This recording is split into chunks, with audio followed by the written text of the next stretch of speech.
다 같이 사도신경으로 신앙 고백하겠습니다. 전능하사 천지를 만드신 하나님 아버지를 내가 믿사오며 그 외아들 우리 주 예수 그리스도를 믿사오니 이는 성령으로 잉태하사 동정녀 마리아에게 나시고 본디오 빌라도에게 고난을 받으사 십자가에 못 박혀 죽으시고 장사한 지 사흘 만에 죽은 자 가운데서 다시 살아나시며 하늘에 오르사 전능하신 하나님 우편에 앉아 계시다가 저리로서 산자와 죽은 자를 심판하러 오시리라. 성령을 믿사오며 거룩한 공예와 성도가 서로 교통하는 것과 죄를 사하여 주시는 것과 몸이 다시 사는 것과 영원히 사는 것을 믿사옵나이다. 아멘. 우리 찬송가 212장 찬양드리겠습니다. 212장입니다.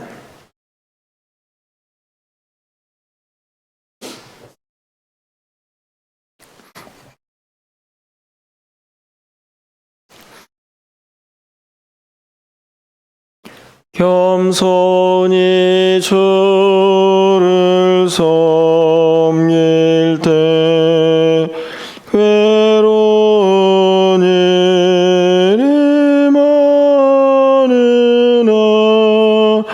구주 연행에 힘주사 잘 감당하게 하소서. 인잣말을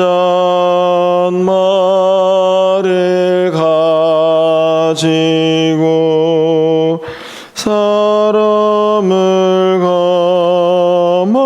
감화시키며 갈 길을 잃은 무리를 잘 인도하게 하소서. 구주의 귀한 인내를 깨달아 알게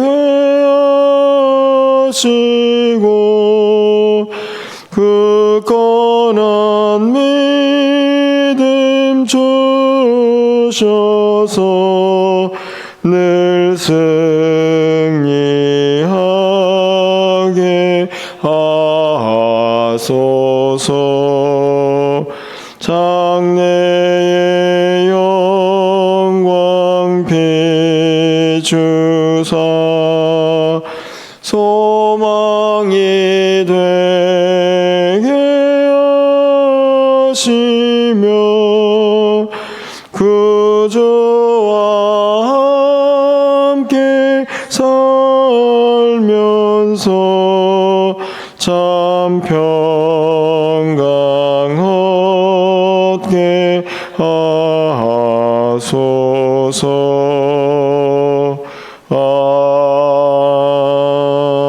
아멘. 오늘 하나님 말씀은 욥기 5장 1절에서 16절까지 말씀을 교독하겠습니다.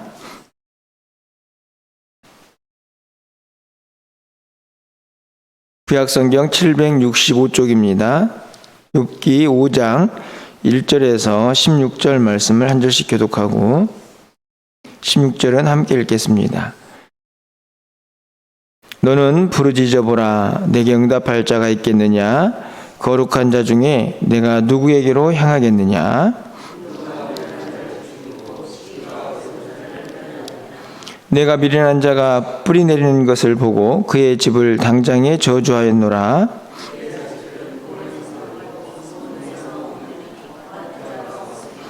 그가 추수한 것은 줄인 자가 먹되 덫에 걸린 것도 빼앗으며 올무가 그의 재산을 향하여 입을 벌리느니라.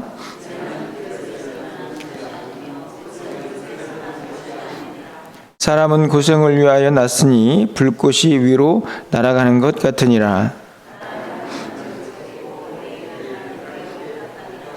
하나님은 헤아릴 수 없이 큰 일을 행하시며 기이한 일을 셀 수 없이 행하시나니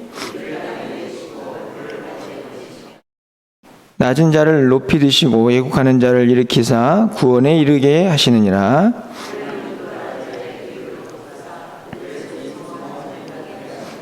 지혜로운 자가 자기의 계략에 빠지게 하시며 강교한 자의 계략을 무너뜨리심으로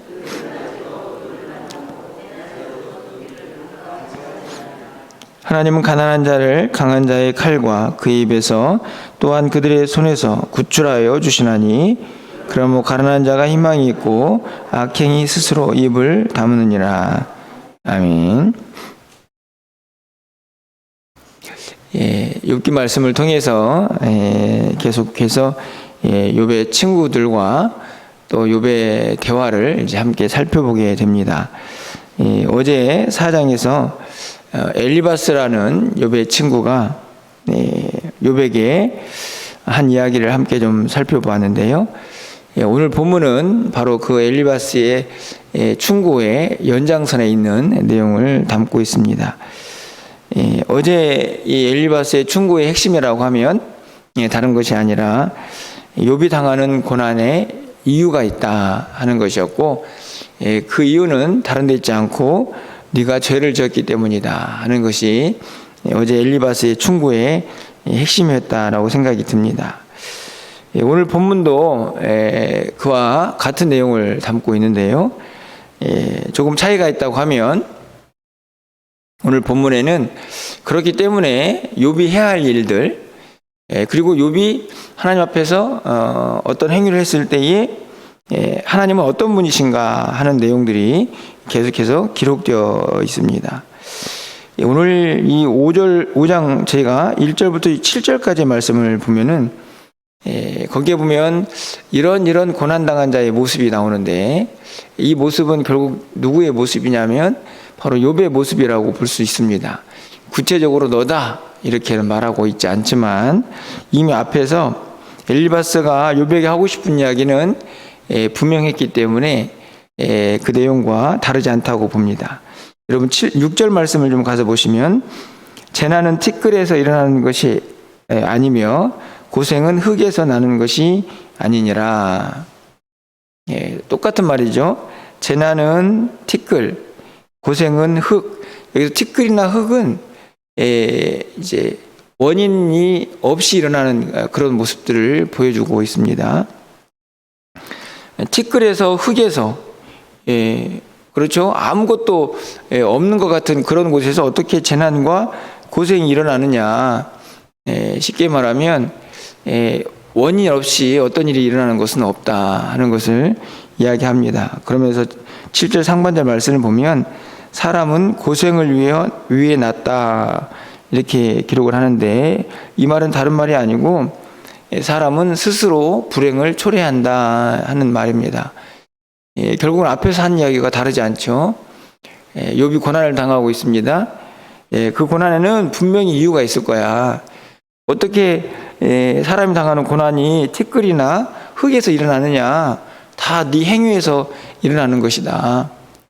그것은 다른 것이 아니고 네가 죄를 졌기 때문이다 하는 이야기에 연장선에 있는 것을 봅니다. 그렇기 때문에 이 엘리바스가 욥에게 하고 싶은 이야기는 최종적으로 뭘까요? 회개해라 하는 것이죠. 11절 말씀을 보면 회개하면 하나님은 이런 하나님이다 하는 것을 이제 쭉 설명을 합니다.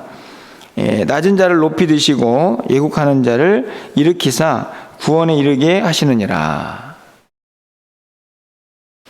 맞는 이야기입니까? 틀린 이야기입니까? 맞는 이야기죠. 하나님은 회개하면 당연히 그 영혼을 일으키시고 다시 회복시킨다 하는 내용입니다. 그러니까 너는 회개해야 한다 이렇게 이야기를 하는 것입니다. 그러면서 엘리바스가 이제 자기가 알고 있는 하나님을 막 설명을 합니다. 12절부터 그 내용이 쭉 기록이 되는데요.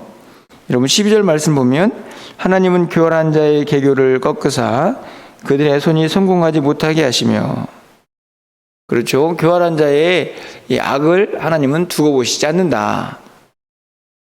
13절 말씀입니다. 지혜로운 자가 자기의 계략에 빠지게 하시며 간교한 자의 계략을 무너뜨리심으로. 스스로 지혜 있는 척하는 사람들, 그런 사람들도 하나님이 그냥 두고 보시지 않고 하나님이 다 심판하시고 책망하신다 하는 내용을 담고 있습니다. 자, 여러분 지금 엘리바스가 설명하고 있는 하나님은 여러분이 생각하시기에 맞습니까? 틀립니까? 제가 보기에는 틀리지 않다고 생각이 듭니다. 그 이유도 마찬가지입니다. 15절 보십시오. 하나님은 가난한 자를 강한 자의 칼과 그의 입에서 또한 그들의 손에서 구출하여 주시니. 그렇죠. 강한 자의 억압, 그것에서부터 건져주시는 우리 하나님. 그러므로 가난한 자가 희망이 있고 악행이 스스로 입을 다무느니라. 그렇습니다. 힘없고 연약하지만 하나님께서 도우실 것이기 때문에 그들에게도 소망이 있습니다. 뿐만 아니라 악을 행하는 자들은 분명히 심판을 당할 거기 때문에 그 입을 다물게 되겠죠. 아무리 봐도 엘리바스가 말하는 하나님은 틀린 하나님은 아닌 것 같습니다. 18절, 19절, 20절도 마찬가지입니다. 우리가 읽진 않았지만 하나님은 아프게 하시다가 싸매시며 상하게 하시다가 그의 손으로 고치시나니. 맞습니다. 하나님은 절대적인 주권을 가지고 때로는 아프기도 하시지만 싸매어 주시기도 하시는 분이 하나님이십니다. 하나님의 주권을 잘 설명하고 있는 것 같습니다. 19절 20절 보시면 6가지 환난에서 너를 구원하시며 7가지 환난이라도 그 재앙이 내게 미치지 않게 하시며. 그렇죠. 하나님이 보호하시면 6가지 재앙을 당하다가 7가지 재앙, 그러니까 다시 말하면 이어지는 계속되는 재앙 속에서도 하나님은 보호하시고 건져주신다. 20절 말씀에 기근 때의 죽음에서 전쟁 때의 칼의 위협에서 너를 구원하실 것이다. 그러니까 뭐 하라고요? 회개하라 하는 것입니다. 회개하면 하나님이 다 거쳐주시고 고쳐주실 거야 라고 이야기를 하는 것이죠. 그러면서 이제 27절에서 결론적으로 그가 경험한 하나님을 이렇게 정리해 봅니다. 27절 말씀은 우리 함께 한번 읽어보도록 하겠습니다. 27절입니다. 볼지어다 우리가 연구한 바와 이와 같으니 너는 들어보라. 그러면 내가 아니라. 우리가 연구한 바가 이렇다. 연구했단 말은 내가 하나님을 깊이 묵상하고 그리고 이래저래 많은 것들을 경험을 통해서 결국에는 내가 이걸 깨달았다. 어떤 거요? 앞에 있는 내용들, 제가 설명한 하나님에 대한 지식들입니다. 그러니까 너 내 말 듣고 뭐 하라고요? 회개하라고 이야기를 하는 것이죠. 자, 여러분, 엘리바스의 이 충고 그리고 하나님에 대한 지식들이 여러분 보시기에는 어떻게 느껴지십니까? 제가 어제도 말씀을 드렸지만 욥기를 읽는 중에서 사실은 이 친구들의 조언이 또 충고가 상당히 이해하기가 좀 어려운 부분이 있습니다. 이 문맥 자체의 어려움보다는 전체적으로 이 사람이 도대체 어떤 의도를 가지고 이야기를 하는가에 대한 혼돈이 생기는 것이기 때문이죠. 오늘 본문에서 분명히 엘리바스가 가지고 있는 하나님에 대한 지식은 틀리다고 할 수 없습니다. 이후에 나오는 친구들의 조언도 마찬가지가 되는데요. 그럼에도 불구하고 이 엘리바스의 조언에는 문제가 있습니다. 여러분, 그 문제가 무엇일까요? 저는 개인적으로 2가지가 있다고 생각이 드는데, 첫 번째로는 다른 것이 아닙니다.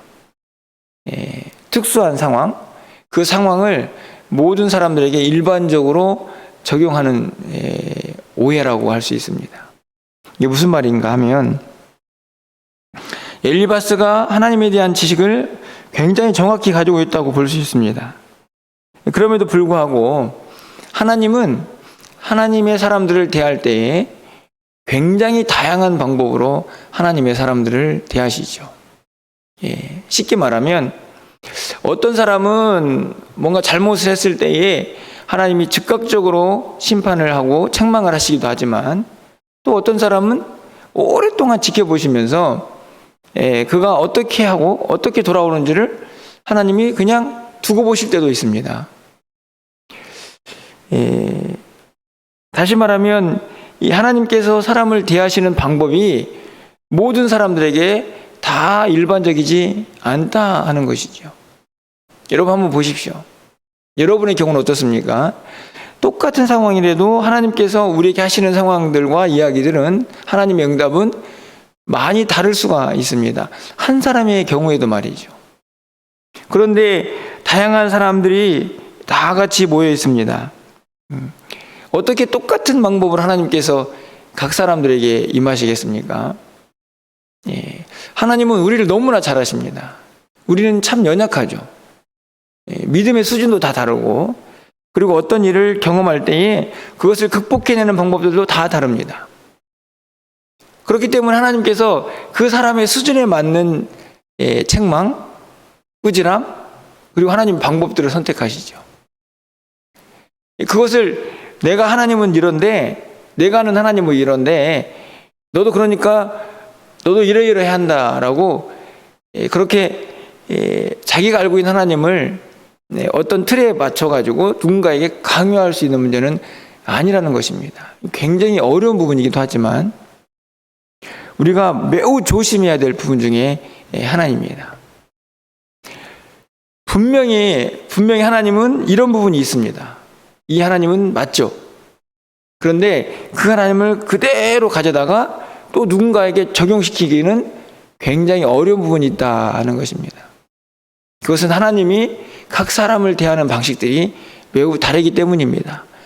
하지만 여러분, 오해는 하시면 안 됩니다. 그렇다고 해서 진리가 다르다는 것이 아닙니다. 진리가 상대적이라는 얘기가 아니고, 진리는 굳건히 서 있지만 그 진리를 가지고 하나님이 사람을 대하고 다루시는 방법은 하나님의 뜻과 시기와 방법에 따라 매우 다를 수 있는데, 그것을 일반적으로 모든 사람들에게 적용하기는 어렵다는 이야기입니다.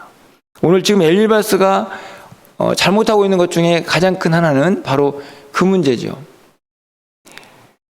하나님은 지금 욥을 어떻게 하고 계십니까? 욥이 죄를 엄청나게 지어가지고 너 죽어봐라 하고 책망하시는 게 아니고, 우리가 욥 이야기의 시작을 보았듯이 까닭없이 시험하고 있는 것입니다. 이게 정말 욥이 가지고 있는 그 믿음이 정말 신실한가? 그러니까 지금 엘리바스는 하나님을 전혀 이해하지 못하는 거죠. 하나님이 가지고 있는 하나님에 대한 지식들은 다 맞을 수 있지만 욥이라는 한 사람을 대하는 하나님의 방식에서는 엘리바스는 정확한 이해를 하지 못하고 있는 것입니다. 또 다른 문제점이 하나 있습니다. 그건 뭐냐면 철저히 자기중심적이다 하는 것입니다.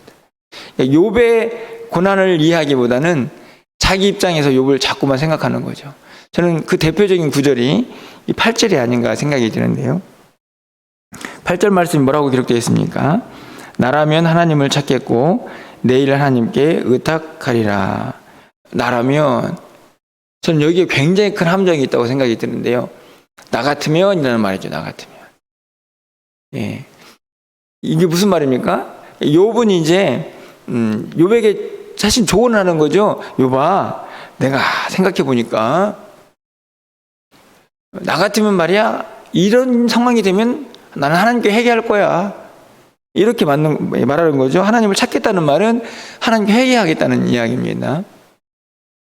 사실은 굉장히 일반적인 충고인 것처럼 보이지만 엘리바스의 지금 계속된 마음속에 있는 생각 하나는 뭡니까? 욥이 죄를 지었구나. 그래서 고난을 당하는구나. 그러면 회개해야지. 틀린 이야기가 아니죠? 죄를 지으면 회개해야 합니다. 하지만 이 엘리바스의 생각 중에는 욥이 왜 고난을 당했을까에 대한 욥을 생각하면서 먼저 욥의 고난의 이유나 또 여러 가지 삶의 방식과 정황들, 이것을 생각하기보다는 자기가 가지고 있는 하나님에 대한 지식들을 가지고 자기의 생각을 욥에게 그대로 알려주는 거죠. 나 같으면 이라는 말은 사실은 욥아, 너도 이렇게 해야 돼 라는 조언이나 충고가 아니고 어떻게 보면 한편의 강요입니다. 너는 꼭 회개해야 된다. 너 회개하는 길만이 사는 길이야. 이거 얼마나 무섭습니까? 예. 철저하게 자기 안에서 누군가를 평가하고 있는 것입니다. 굉장히 친구로서 우정 어린 조언처럼 보이지만 자기가 알고 있는 하나님의 틀에서 상대방을 조금도 배려하지 않고 있는 무서운 말이죠. 가끔은 그런데 우리도 이런 표현을 씁니다. 나 같으면 말이야. 그런데 그 표현 속에 과연 상대방에 대한 배려, 그가 당하고 있는 아픔에 대한 배려나 이해가 얼마나 넘치는가, 있는가 하는 것을 우리가 생각해 보아야 할 표현이라고 여겨집니다. 제가 보기에는 욥이 지금 당하고 있는 고난과 아픔, 그것의 크기보다는 자기가 가지고 있는 성경적이고 신학적인 지식이 더 중요한 사람이 엘리바스다라고 생각이 듭니다. 여러분, 혹시 우리에게도 이런 모습이 있지 않나 좀 돌아보아야 합니다. 사실은 신앙생활을 막 시작한 사람에게는 엘리바스 같은 모습이 전혀 나타날 수 없습니다. 왜요? 오늘 27절 말씀처럼 우리가 연구한 바와 같이가 불가능하기 때문입니다. 이런 말을 하려면 성경도 많이 읽고 또 신앙생활도 오래 하고 뿐만 아니라 거기 안에 신학적인 지식도 풍부해야만 할 수 있는 이야기입니다. 그런데 여기가 함정입니다. 성경적인 지식이나 신학적인 지식 또는 신앙적인 경험들이 오히려 다른 사람들을 정죄하고 판단하는 일에 사용될 수가 있다는 이야기죠. 특히 이제 저 같은 사람이 범하기에 매우 쉬운 잘못입니다. 사실은 굉장히 위험한 일이죠. 왜 저래? 성도가 왜 저렇게 살지? 왜냐? 제가 알고 있는 하나님은 그런 하나님이 아니거든요. 제가 경험한 신학적인 지식은 그렇지가 않습니다. 그런데 그럴 때마다 항상 우리는 생각해야 합니다. 하나님은 왜 저 사람에게 저런 일이 일어나게 두고 보시는가? 그냥 하나님이 한 사람을 대하는 또 다른 하나님의 방식일 수 있습니다. 거기에 대해서 우리가 하나님의 주권을 인정한다 하면서 이런 식으로 정죄를 하면 안 되는 것이죠.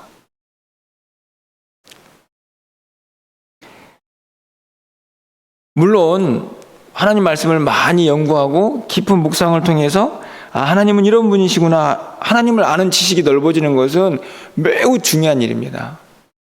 하지만 그와 함께 항상 더 우리가 생각해야 할 것은 겸손한 마음이죠.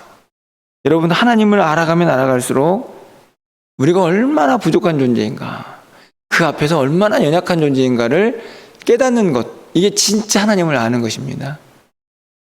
하나님이 얼마나 위대하신가를 생각하면 그 앞에 있는 우리는 얼마나 연약한가를 금방 깨닫게 됩니다. 오늘 엘리바스가 가지고 있는 굉장히 큰 문제 중에 하나는 분명히 하나님을 연구했는데 하나님을 그렇게 깊이 알게 되었다고 자신만만했는데 하나님을 다 안다고 볼 수는 없습니다. 오히려 겉으로 그가 알고 있는 지식이 누군가를 정죄하고 하나님의 마음과는 전혀 다른 모습으로 한 사람을 평가하고 있다 하는 것을 알 수가 있는 것이죠. 하나님을 깊이 연구하고 하나님을 알아가면 알아갈수록 우리에게 찾아오는 은혜는 겸손입니다. 우리 하나님은 그렇게 위대하신데 하나님은 저 한 사람을 또 어떻게 다뤄가실까? 그것을 바라보는 것이죠. 그러면서 우리가 할 일은 그가 당하는 고난을 위해서 기도하는 것입니다. 하나님의 뜻 안에서 그 일들이 어떻게 이루어지는지 저희는 지혜가 부족해서 다 알 수 없지만 하나님 늘 함께 하시고 그 가운데서 주의 뜻이 이루어지게 하옵소서. 우리가 그 일을 위하여 기도하는 것입니다. 오늘 이 엘리바스의 이야기를 통해서 우리가 알고 있는 하나님에 대한 지식들, 신앙의 경험들이 다른 누군가를 세우고 그들을 이해하고 그들을 진심 어린 위로를 하며 그들을 온전히 사랑할 수 있는 그런 마음으로 우리를 이끌어가고 있는지, 아니면 우리를 더 어떤 틀에 가두어서 누군가를 정죄하고 판단하는 일에 우리의 신앙의 모습들이 또 적용되고 사용되고 있지는 않은지, 오늘 이 아침에 엘리바스의 모습을 통해서 우리의 모습을 좀 겸손히 바라보면서 오늘은 함께 좀 기도했으면 좋겠습니다. 하나님, 제가 하나님을 알아가면 알아갈수록 더 겸손하게 하시고 또 그 마음으로 하나님 내 주변에 있는 많은 이웃들을 또 형제 자매들을 이해하고 배려하면서 그들이 당한 어려움들을 우리가 항상 돕고 위로하고 또 그들과 함께 믿음의 생활들을 잘 해나갈 수 있는, 그래서 서로를 세워갈 수 있는 공동체의 모든 우리 가족들 될 수 있도록 하나님께서 함께 해달라고 우리 간절히 기도하시면서 주의 은혜를 구하는 이 아침이 되시기를 주의 이름으로 축원합니다. 기도하겠습니다. 사랑의 하나님, 엘리바스가 가지고 있는 하나님에 대한 지식들이 우리가 많은 부분에서 타당하고 맞다는 것을 깨닫고 이해합니다. 하지만 그런 모습이 결국에는 욥이라는, 또 욥이 당하는 고난을 다 이해하지 못하고 그를 정죄하며 또 인간적인 충고를 하는 모습들을 바라봅니다. 하나님, 우리 안에 우리가 알고 있는 하나님, 우리가 경험한 신앙적인 지식들, 경험들이 한 사람을 어떻게 또 판단하고 또 어떻게 정죄하고 있는지 다시 한번 겸손히 우리의 모습을 살피게 하여 주시고, 무엇보다도 하나님의 마음으로 여러 사람들을 바라볼 수 있는 우리 모두가 될 수 있도록 주님 도와주시옵소서. 하나님을 알아갈수록 우리가 더 겸손한 사람들 되기를 원합니다.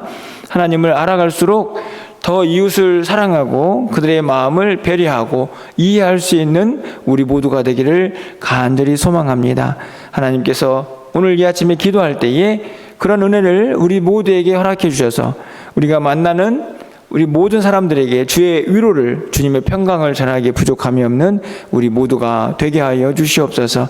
하나님은 다양한 방식으로 한 사람 한 사람들을 대하시며 또 우리도 그렇게 대하시는 하나님인 것을 깨닫게 하여 주시고, 그 안에서 함께 신앙생활하며 감사와 기쁨과 영광을 올려드릴 수 있는 우리 모두가 될 수 있도록 주님 도와주시옵소서.